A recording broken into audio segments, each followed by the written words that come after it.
السلام علیکم فرینڈز، اس ویڈیو میں آپ کو خوش آمدید کہتا ہوں۔ اچھا دوستو، کافی دوستوں نے یہ سوال پوچھا کہ وزٹنگ کارڈ بنانے میں ہمیں تھوڑا مسئلہ پیش آتا ہے، اور وہ یہ مسئلہ پیش آتا ہے کہ جب بھی ہم وزٹنگ کارڈ وغیرہ بناتے ہیں تو اس میں سائڈ سے کٹنگ وغیرہ ہو جاتی ہے تو ہمارا کارڈ ضائع ہو جاتا ہے، تو اس کا حل ہمیں بتائیں۔ تو آج میں آپ کو اس کا حل بتاؤں گا کہ وزٹنگ کارڈ کا پراپر سائز کیا رکھتے ہیں اور پروفیشنل وزٹنگ کارڈ ہم کس طرح بنا سکتے ہیں، تاکہ اگر ہم اس کو پرنٹ وغیرہ کروائیں تو اس کی کٹنگ وغیرہ نہ ہو، صحیح طریقے سے ہمارے پاس کارڈ سامنے آئے۔ تو چلیں ہم چلتے ہیں کورل ڈرا کی طرف اور اس میں ہم وزٹنگ کارڈ بنانے کی کوشش کرتے ہیں۔ تو یہ کورل ڈرا کا ویو میرے پاس کھل گیا ہے۔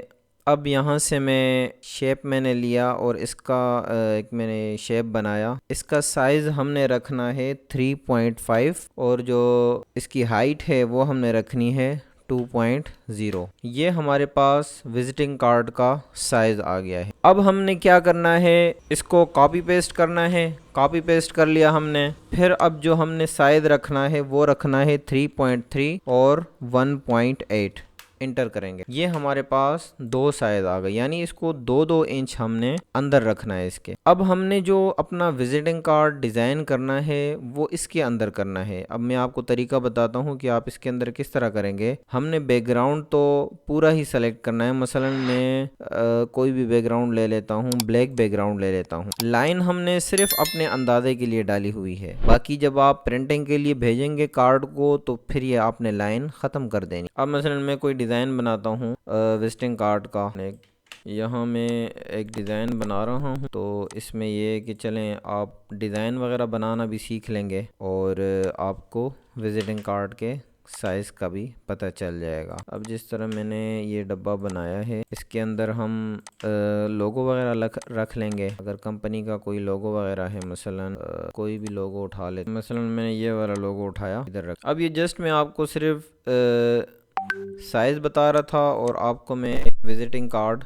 بنا کے دکھا رہا ہوں کہ کس طرح آپ نے وزٹنگ کارڈ بنانا ہے۔ یہاں ہم نام وغیرہ لکھ لیں گے، اگر کوئی کمپنی کا نام تو آپ بھی حساب سٹائلش نام لکھ، باقی ادھر نمبرز وغیرہ آ جائیں گے، یا آپ کوئی اور چیز ایڈ کر کوئی آپ سلیکٹ کر سکتے ہیں، کا ایک شیپ بنا دیں گے۔ یہاں ہم نمبرز وغیرہ لکھ لیں گے، نمبر لکھ لیتے ہیں، میل وغیرہ لکھ لیتے ہیں۔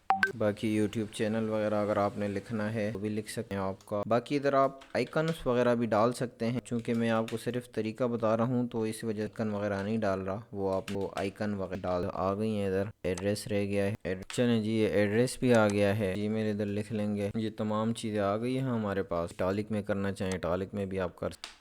تو دوستو یہ آپ کا کارڈ تیار ہو گیا ہے، باقی آپ نے اگر ڈیزائننگ وغیرہ کریں تو آپ کر تھوڑا سا ششکا ڈال۔ اب دیکھیں، اصل بتانے کا مقصد یہ تھا کہ جو بھی آپ کا میٹر ہوگا، یعنی جو بھی آپ کی لکھائی وغیرہ ہوگی یا کوئی تصویر وغیرہ آپ لگاتے ہیں، تو وہ اس لائن کے اندر اندر آپ کی تصویر وغیرہ یا جو بھی میٹر وغیرہ ہوگا وہ اس لائن کے اندر اندر ہوگا۔ اب بعض ساتھی اس طرح کرتے ہیں کہ مثلا یہ لوگو لگا رہے ہیں تو وہ لوگو بالکل اس کے ساتھ جو باہر والی لائن ہے، سائز وہ باہر والا ٹھیک لگاتے ہیں لیکن اس کے ساتھ جوڑ دیتے، تو اس کا پھر یہ ہوتا ہے کہ جب پرنٹنگ پریس میں جاتا ہے یہ کارڈ تو وہاں جو ہے نا وہ دیکھتے تو نہیں ہے ہر کارڈ کو کہ کیا مسئلہ ہے اس کارڈ، نہیں وہ تو کٹنگ ہی کر دیتے ہیں پورے کارڈوں کو، تو وہ پھر کٹنگ میں آ جاتا ہے کارڈ۔ اب کٹنگ جو ہوتی ہے آپ کی یہاں سے کٹنگ ہوتی، تو لہٰذا آپ جب بھی کارڈ بنائیں تو 2 انچ کی جگہ رکھیں، تو اس کے بعد آپ اپنے کارڈ کو ڈیزائن کریں، پھر آپ یہ جو جگہ ہے جو لائن آپ نے لگائی ہوئی ہے تو وہ آپ لائن پھر ختم کر کے تو یہ کارڈ آپ پھر کرو کر کے پرنٹنگ پریس والوں کو بھیجیں، تو پھر آپ کے کارڈ میں کوئی ایشو نہیں آئے گا، آپ کے کارڈ جو ہے وہ صحیح طریقے سے اس کی کٹنگ ہوگی اور آپ کا کارڈ انشاءاللہ خراب۔ تو دوستو امید کرتا ہوں کہ یہ ویڈیو آپ کو پسند آئی ہوگی اور آپ نے کارڈ بنانے کا طریقہ اچھے سے سیکھا ہوگا۔